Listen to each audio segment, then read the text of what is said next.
Hello, hello, hello, hello, everybody. Welcome to the channel and welcome to our broadcast today. Today, we are going to be talking about cruising versus all-inclusive and which one provides better value for money. There's certainly an argument to be said for both.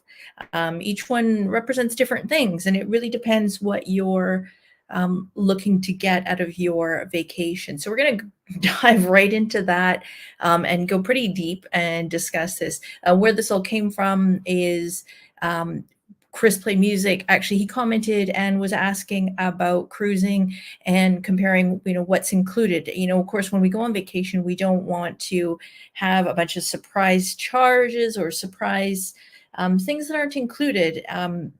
When you go on vacation, whether it's a cruise or whether it's all inclusive or whether you're going on a city vacation, you don't want to all of a sudden be inundated with a bunch of extra charges, fees, costs, that kind of thing, which can really blow your travel budget. So it's really a good idea to know as much as you can ahead of time what you are getting into. So let's go ahead and dive right in. So these are all the topics that we're going to be talking about today. So starting off with the first thing, dining options. So we're going to compare cruising versus all-inclusive, and we're going to go through this in each category. We're going to come to a conclusion of which provides actual better value for money.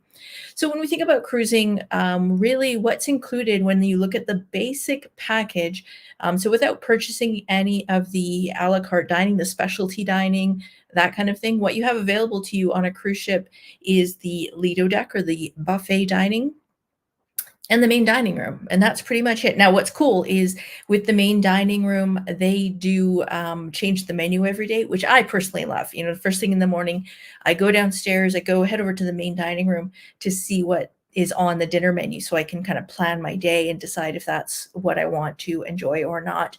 By comparison, for an all-inclusive resort, and when we talk about these all-inclusive resorts, I'm not talking bottom of the barrel.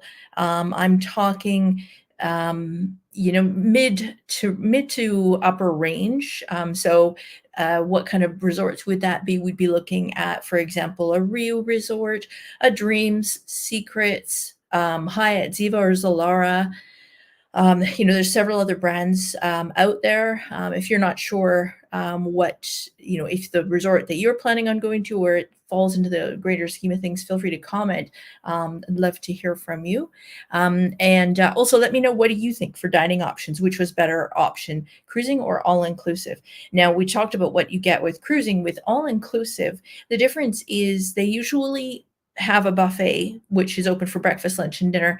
But then also for dinner, you generally have anywhere from 3 to 5, sometimes even 8 or 9 different options for a la carte dining. So sit down with the menu, order your food, and all the several different courses come along.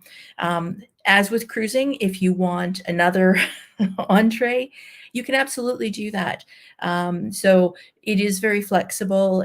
You can get as much quantity of food as you want, but overall, the choices are varied. The other thing that you can do with all-inclusive, which you could probably do with the specialty dining on a cruise ship, but it would, I think, be a lot more complicated with an a la carte resort. If you decide you really fancy spring rolls for a starter, you can head to the Asian restaurant for your starter. And then you can decide if you want to have steak for your main, you can go for that. And then if you want to finish off with tiramisu, head over to the Italian restaurant. It's just not a problem. So for all these reasons, and we are talking about dining. For all these reasons, I'm going to have to say the winner on this one is dining. So as you can see, we've got a couple of different colors going on here. So pink is going to represent cruising for no particular reason, and all-inclusive is going to represent all-inclusive resorts. So that's how we're going to go through this. So now let's talk about surf and turf, because let's be honest, at an all-inclusive resort, you often have a steakhouse or a steak restaurant where they're going to have several different cuts of steak. Tomahawk steaks generally are going to be an upcharge, and lobster, it's not commonly included even at, say, a Hyatt, Ziva, or Zilara resort. There's usually going to be an upcharge for that. we all know that with cruises, there generally is going to be a seafood or a lobster night that is going to be on the main dining room menu. So, of course, you don't want to miss that. Generally speaking, if you're not aware of this, that is usually going to be on one of the dress up days. So, the days where it will be formal night in the main dining room, and generally those are our sea days. So that for us ladies, getting the hair sorted and all that kind of good stuff, we have a little bit more time as opposed to rushing back from an excursion, being hot and sweaty and gross, and then having to pretty ourselves up. So just to stereotype a little bit. But anyways, yeah, so generally speaking, on the sea days, they will have the formal night on a cruise ship. And generally speaking, those are when you're going to have the surf and turf. And it's not just going to be prawns like you would have at an all-inclusive resort, but it's probably going to include lobster. So for that one, I'm going to give it the win.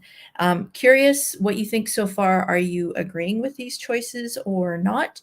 What do you think if you are a cruise person or if you're an all-inclusive person? Let me know. Okay, let's talk about drinks. I mean, the thing that's a bit of a game changer is that now the cruise ships have learned that they're having to start to include the drink packages. It's just hands down, value for money isn't even in the same spectrum when it comes to comparing versus an all-inclusive resort.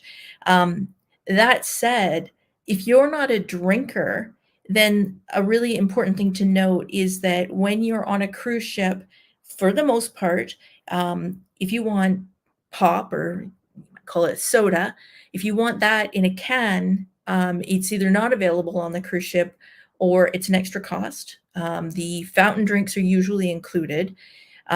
Certain types of juice may or may not be included on a cruise ship. And if you want a fancy coffee, like a cappuccino or an espresso, that kind of thing, again, there's usually an extra charge for that. Well, all of these things are available quite happily at an all-inclusive resort, as well as all those kinds of, you can get into the funky frappuccinos, and I don't drink coffee, so I don't know. There's a lot of different ways you can make coffee, though. But all of that stuff is included with an all-inclusive resort. And the other thing is, when it comes to drinks, we can even go so far as to say at the real resorts, and I mean, even the basic, the cheapest of the lowest brand of Rio that you could stay at with the all-inclusive package, which all of the properties have, when you're staying at a Rio resort, every room comes with a stack of bottles. Like, there's 4 bottles of booze in your room for you to enjoy. It's locked up. I mean, it's not meant for you to be like, hey, here's a free souvenir from the resort.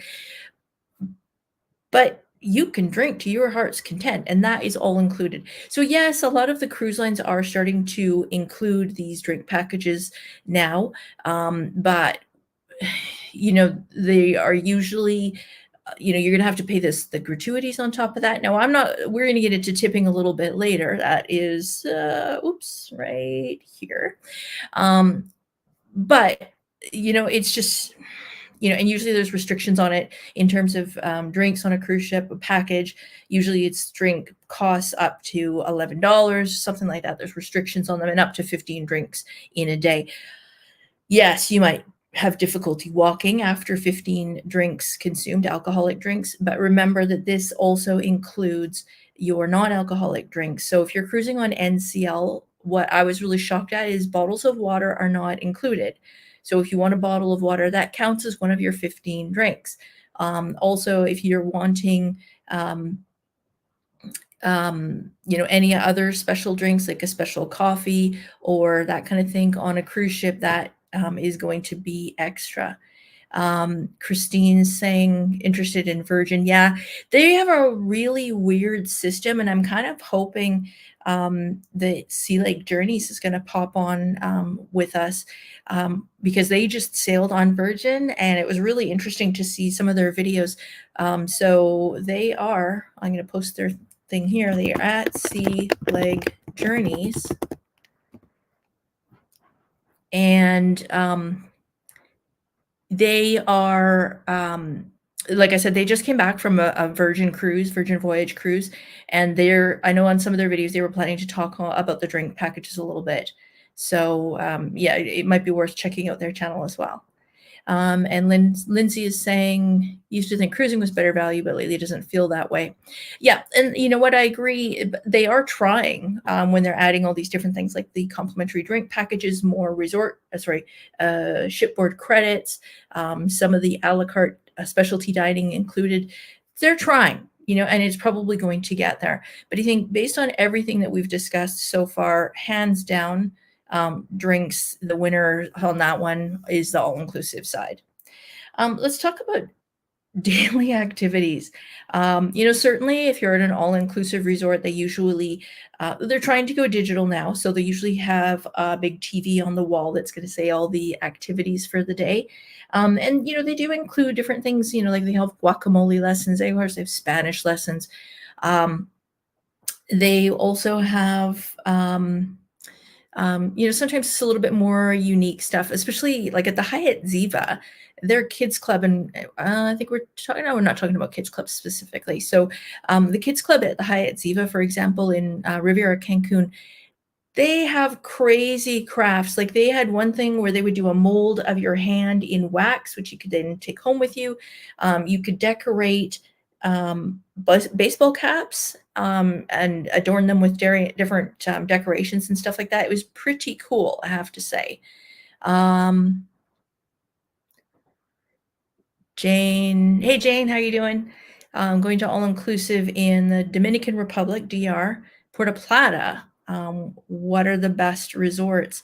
Puerto Plata, you know what? I haven't stayed at all-inclusives in Puerto Plata, but again, I would look at probably, I think there's Dreams or Sunscape would probably be some of your best bets. I actually just did a video on the new Sunscape that's opening up in the Dominican in Punta Cana, and I've got another video coming up pretty soon for the new one that's opening up, which is in La Romana. So that's at the very bottom. So Puerto Plata is at the top of the Dominican. Punta Cana is in the middle, and then La Romana is at the bottom. So stay tuned for that. So yeah, talking about these activities, the difference is on a cruise ship, you're going to get everything from, you could have dance lessons to, I've seen photography lessons, which is pretty cool. I don't have one in front of me, but the cruise ship things that you get, they print them out every night, which is a little bit, wasteful paper-wise. But it is kind of nice to be able to sit there at the end of the day, get the piece of paper out and highlight the stuff that you're interested in. Some of the activities are, very interesting, like watching them take a massive ice cube that's, like 2 feet by 5 feet, and then carve it away and make a beautiful ice sculpture. And they're doing that right in the middle of the 35-degree heat on the middle of the deck, the pool deck, which is pretty cool to see. Other stuff, not so much. We wanted to do a paper color kind of class. One time, my girlfriend and we walked in, and it was people who were coloring. So I guess they did a really good job marketing the activity, but wasn't what we were quite interested in. So we ended up leaving on that one. But overall, I'm going to say daily activities, the cruising certainly wins on that one. Now, if we want to push that aside and say in terms of kids packages and kids programs, I think on that one, I would have to say all-inclusive, because they really do have so many activities to keep the kids busy and active, from sandcastle competitions to water balloon fights to arts and crafts. And then at some of the resorts, like at Dreams and Sunscape resorts, they actually have one night a week, they'll do a camp out thing. So mom and dad can go and actually have a quiet, relaxing evening, and the whole evening to themselves in the room. So you can make more kids, and they'll actually keep the kids overnight. They do a movies on the beach. It's in an enclosed area. It's all supervised and everything, and the kids can camp out in the secure kids club. So it's a fun thing for them, and it's a nice chance for the adults to have a bit of a break in terms of looking after the kids all the time. Yeah, you're welcome. No problem.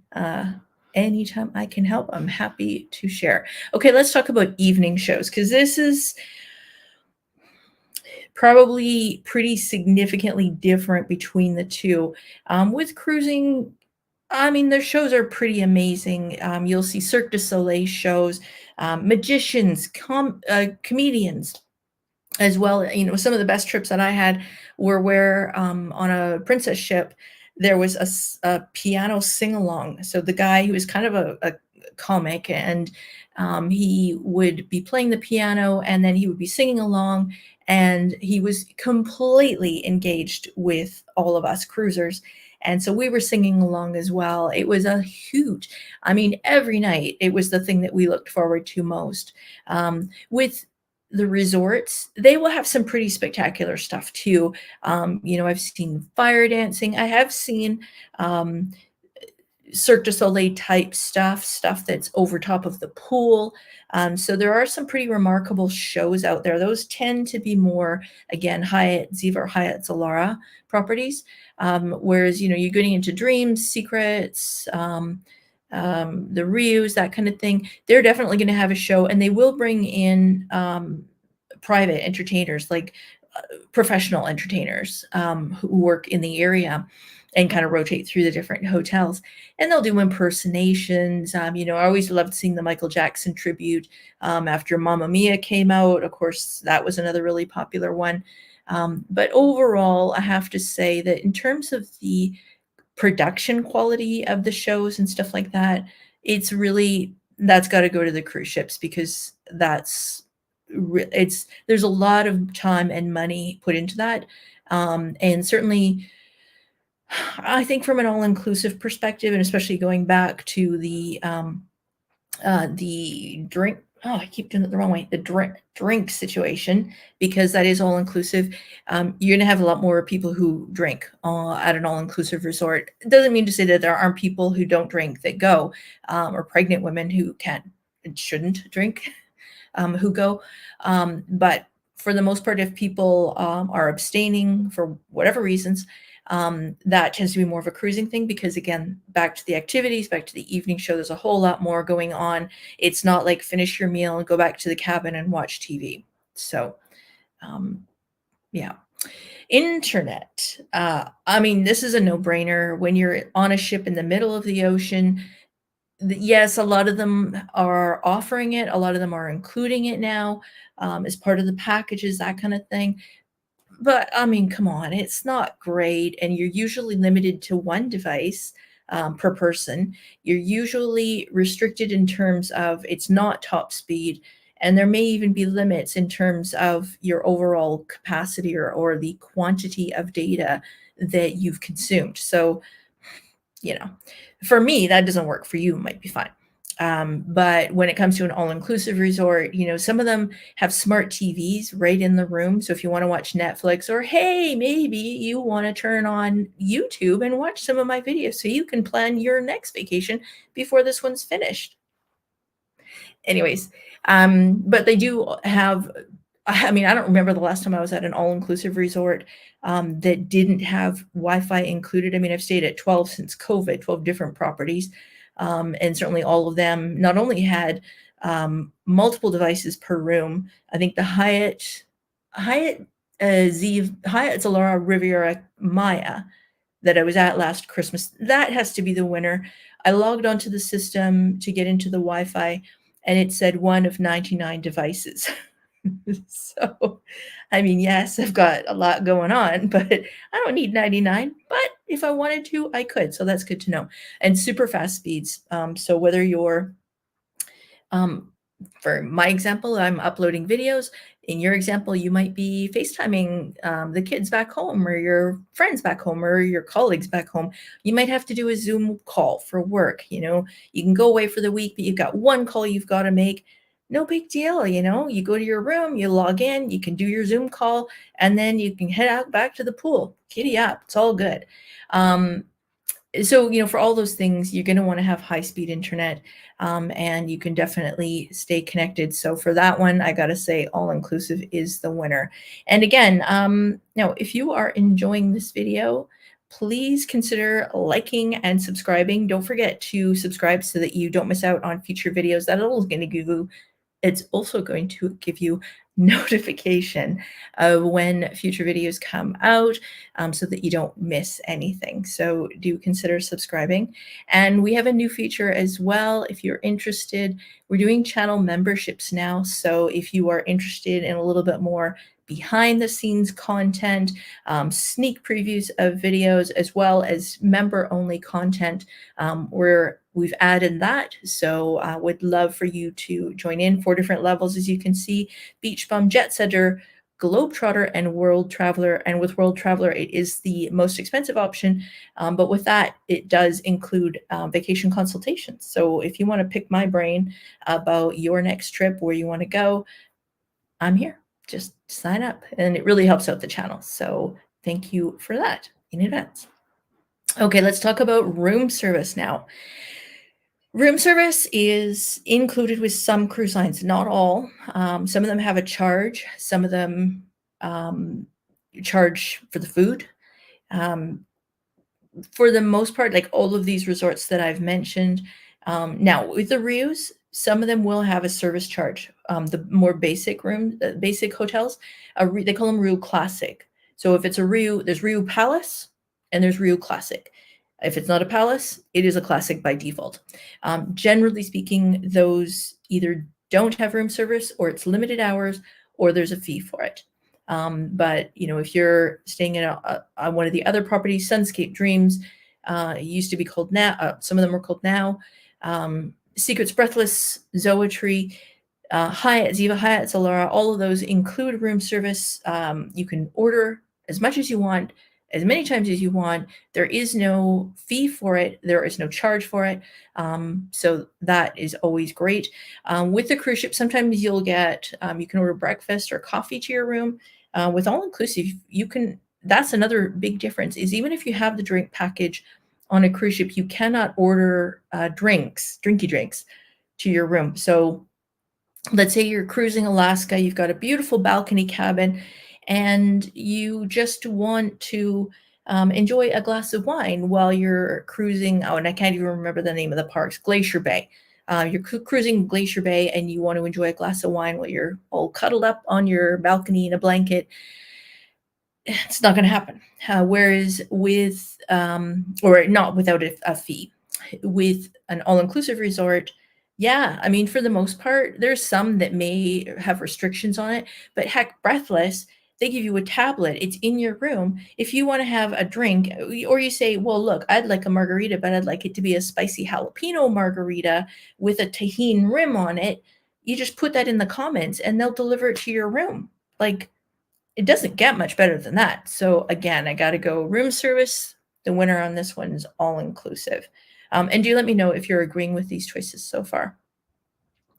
So tipping, that's a tough one, because look, we all know with all-inclusive resorts, you can ask 15 people, you ask 50 people, you ask 100 people, what do you have to tip at all-inclusive resorts? Half of them are going to say, no, it's included. Garbage. It isn't. These people are making, let me put this in PG language, not a lot of money. So $10 a day, not a lot of money to be making for such an intense service industry. So yeah, I mean, you don't have to tip, but look, you're kind of a dick if you don't.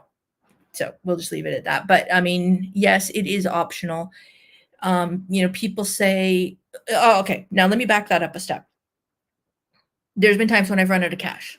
I just don't have any. Or I have run out of small bills, and it's like, so I got to catch you up tomorrow, or that kind of situation. So there's been times that I haven't tipped. Have I seen inferior service from that? No, I have not. So yes, the tips are expected. Yes, they're nice to and appreciate, and they're well appreciated no matter what currency. But they're still professional. And they know that they will lose their job if they don't serve you properly. So you are still going to be served and all that. But just, if you can afford to travel, you can afford to tip, is how I look at it. And tell me if you disagree. but I think, we're privileged enough to travel, so, we should pay that forward. Oh, and so Lindsay's saying, agree with me so far. Good stuff. Oh, and Christine's saying, they worked their tails off. Yeah, 100% agree. Tip a minimum of $50 a day. And that sounds like a lot, but if that's assuming that's two people traveling, by comparison to a cruise ship, and let's call it a balcony cabin because you don't really, I mean, there are still some hotels out there that don't have balconies or terraces, but they're not 4 or 5 star. So by comparison to that, you're probably talking 30 odd a day. And then really when it comes down to it, you've got, your housekeeping, you've got breakfast, lunch and dinner. You've got drinks that are coming all through the day, and then you've got people doing activities and stuff like that. So, you know, it does add up pretty quickly, and I think that's a totally fair calculation at $50 a day. Jane is saying American dollars, pesos, or Canadian dollars. I've actually done a whole video on tipping, and the rule of thumb is always, where possible, tip in local currency. Now, especially in Mexico, where it's something like 80% of Mexicans, A, don't have a bank account, B, don't have a passport. Doing a currency exchange for them is virtually impossible. So it's no different than us. For those of us who live close to the US border, if I've got US dollars and I want to use them here in Canada, I mean, right now we're talking about 35% exchange rate. And I know businesses that to this day would just give it to me at par. Of course, they're going to pocket it and change it up and then go and take it to the bank and get a proper exchange. But if that's all you've got for cash, that's all you can use. But it is significantly easier for them if you're tipping in local currency. You were asking, I think, about about the Dominican Republic. Dominican Republic, their pesos are different and they are difficult to acquire. They're challenging to convert because of the conversion ratio. It's like 35 to 1 or 40 to 1 or something. And I don't know, maybe you guys are good at math. I suck at it. So to me, it's just easier to stick with American when it comes to that one. So when it comes to tipping, I'm going to call this one even, because the difference is with the cruise ships, they state what your cruise ship amount is right at the beginning. And I mean, yeah, you can challenge that. You can ask to have that subtracted from your bill, and then you can put cash into an envelope. You can hand your cabin steward more or less money than what is intended. But it's there, in either scenario, it's kind of, I think they match quite similarly. Let's talk about pools. So on this one, on the cruise ship, there usually are not as many pools. Some of them might be on Norwegian, they were all saltwater, which I personally don't like, because then that means once you get out of the pool, you've got to go and have a shower to wash off all that salt water, or else you're going to get all dried out and crusty after. But the other thing is pools are generally quite shallow. And if you're sailing around the Caribbean, or if you're in the Caribbean, floating around in the pool, kind of want to be able to have a cocktail. And I don't know, maybe I'm just predictable about this stuff, but a pina colada when you're in the pool overlooking Puerto Rico kind of seems like a no-brainer. But a lot of the pools, they won't allow you to have alcoholic drinks in them. So, that's kind of a detractor. But whereas at the all-inclusive resorts, there's usually multiple pools. They're usually various sizes and depths. And of course, most of them have a swim up bar. So for that one, all inclusive for the win. And then let's talk about rooms. I love the technology, the newness of a lot of the design of a lot of the cruise ship rooms. But at the end of the day, it comes down to the size. I've been lucky enough to have received free upgrades to different rooms at resorts, at all-inclusive resorts, where some of the bathrooms at the resort, The bathroom in my room was bigger than some of the cruise cabins I've stayed in. And it's fine if you're not going to spend any time in your room or your cabin. It really doesn't matter as long as you got enough space for everything. But that's what it comes down to for me. Like um, trying to pack for your casual days, your pool days, your sightseeing days, as well as your formal night on a cruise ship, and then having a closet that's like literally 1 foot wide with no shelves. I find it irritating, quite frankly. So I don't know if you agree or disagree on that one, but certainly with all-inclusive resorts, there's usually tons and tons of space. Out of all of them, I would say Dreams is the only one that their specific setup of the bedroom, it's more shelf space than anything. So for that, honestly, I usually pack a couple of plastic hangers that I can just leave there and use that because of course if I'm going to wear a skirt in the evening or a dress, I want to have that hanging up. I don't want it to be um, folded. And that's the other thing, like at a resort you can iron your clothes, whereas on a cruise ship you can't. You have to send it down to laundry. If you're lucky enough to be on a ship that's got a laundry room for passengers to use, then that's great because you can take it to the laundry and you can iron it yourself in there. But otherwise, irons are not allowed in the room. It's a fire hazard. I mean, and you're at sea, so you kind of want to be mindful of that stuff, right? But anyways, yeah, for that reason, again, I'm going to go with rooms for the win on all inclusive. So let me know if you agree with this assessment. Hopefully I've given you some information that maybe you didn't have before. And Chris, hopefully you joined us to learn a little bit more about what some of these resorts offer. I know you're looking at doing an all-inclusive stay next spring. So hopefully this explained a little bit more about what is and is not included. Yeah, I'd love to hear from you guys. Let me know in the end, do you agree that overall it's all inclusive for the win? Or do you think cruising, or you kind of mixed and somewhere in the middle and it's a little bit of this and a little bit of that? And I should have said as well with rooms, the only thing that I was a bit unfair about is it's pretty cool to be able to open up your curtain in the morning and be looking at a beautiful new port.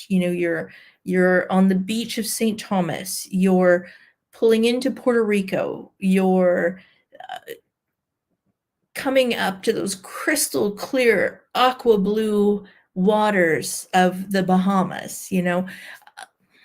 That's pretty nice. But the difference is, with the all-inclusive, what if you got a great view, you've got that every day. And again, at the end of the day, some people don't care so much about the view because they're there to be out and about and having fun and just enjoying the sunshine. Yeah, agreed, Christine. Yeah, the space is really what it comes down to. So yeah, it's just nice to have a little space to lay around, that kind of thing. Oh, the other thing that I totally didn't even remember to mention is with the activities in the evening shows, getting on and off the ship, going into ports.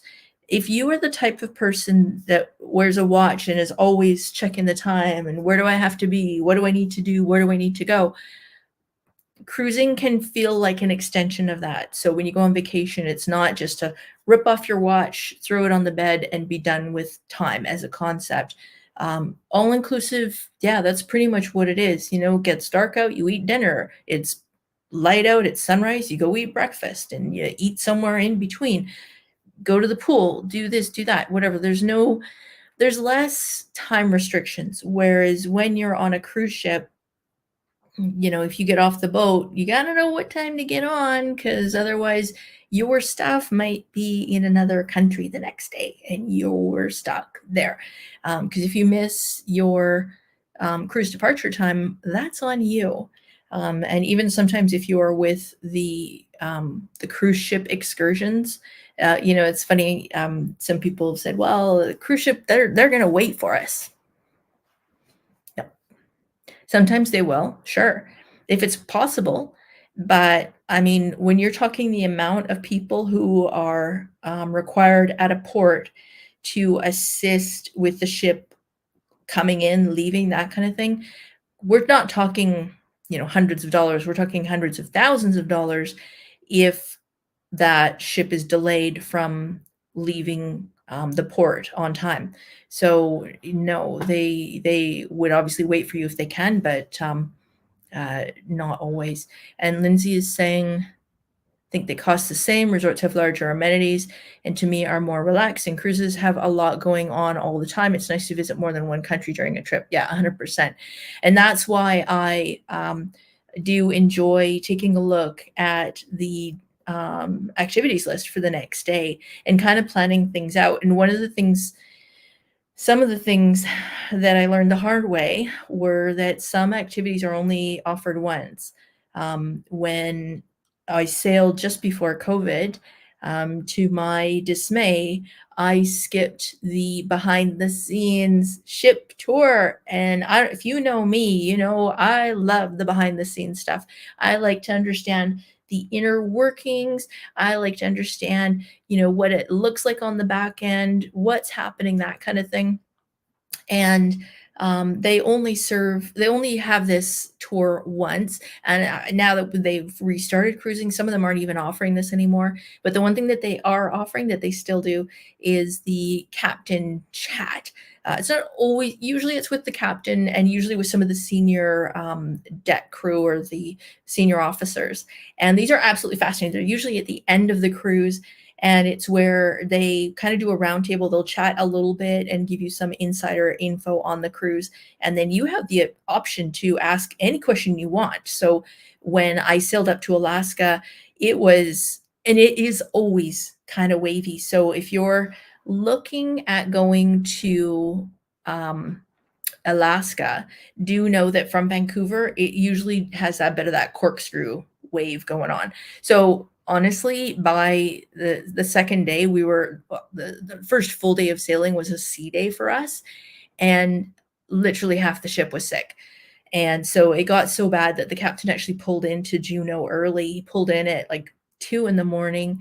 And during the captain's chat, people were asking him about it. He told us it cost the cruise line $250,000 to come in early because they had to round up all those staff and employees, including the pilot ship.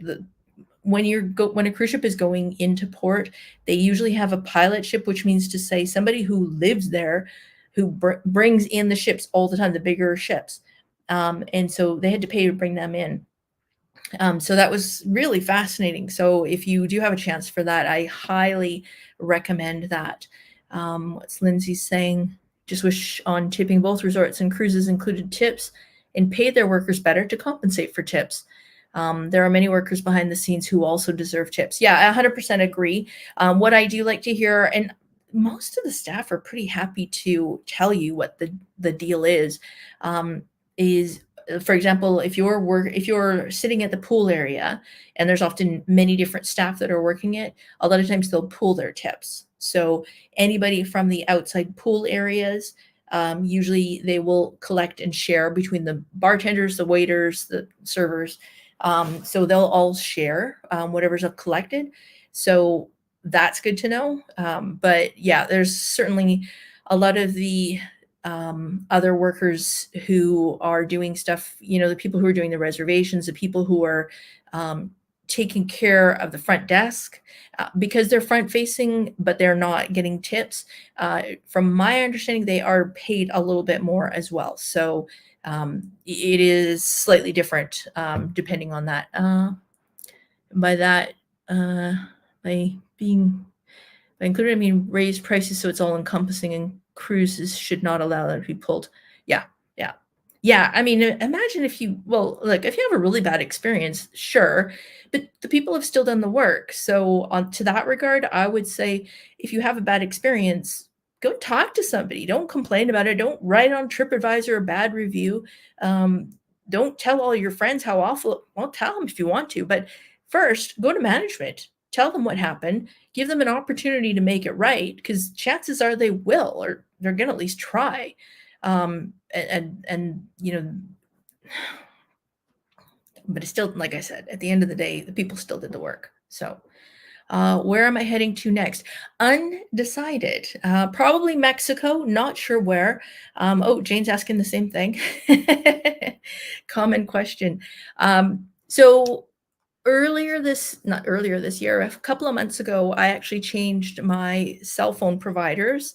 Um, you know, like not a big deal, except here in Canada, we pay so much for our internet or for our mobile plans, that I actually changed to one that has free, unlimited, not quite unlimited, but high speed talk, text, and data for Canada, the US, and Mexico.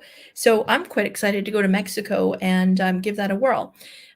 So obviously this year was a bit all over the place, as in Mazatlan, Puerto Vallarta, um, as well as the Bahamas, Cook Islands, Rarotonga, and Hawaii. So this year was kind of all over the map. And then next year, I'm also planning a cruise to the Canary Islands as well as Morocco. So I'm pretty excited about that. But definitely February, by the time this weather has reached unbearable levels, I am going to be on a beach somewhere. So probably looking at Puerto Vallarta, but undecided as yet. And I know you're going away, and I am jelly, jelly, jelly. I just think you are going to have an amazing time. Jane sounds like she's jealous too. So yeah, can't wait to hear what you think of that property. I know you were there previously and really loved it. So looking forward to hearing what you think of it this time. So thanks everybody for tuning in. We are going to go live again next Wednesday. For this month, I'm going to try to do it every Wednesday at noon Pacific and at 3 p.m. Well, which is Eastern, 3 p.m. Eastern. And we're just going to do a live chat. So please tune in if you can. Next week, we're going to talk about some of the 2024 travel predictions.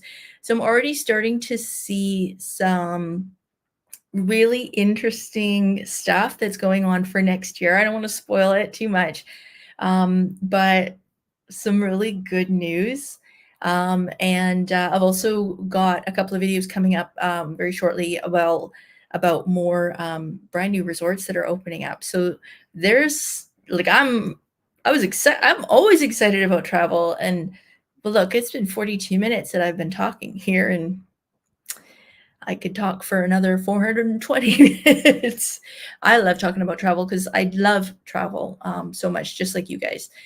So I'm excited to talk about what I'm seeing for 2024. It's pretty exciting stuff. I think you're going to be excited too. So hopefully we'll see you tuning in then. In the meantime, again, don't forget to like and subscribe so you don't miss out on future videos. Thanks for joining me today, and we'll see you on the next one. Bye for now.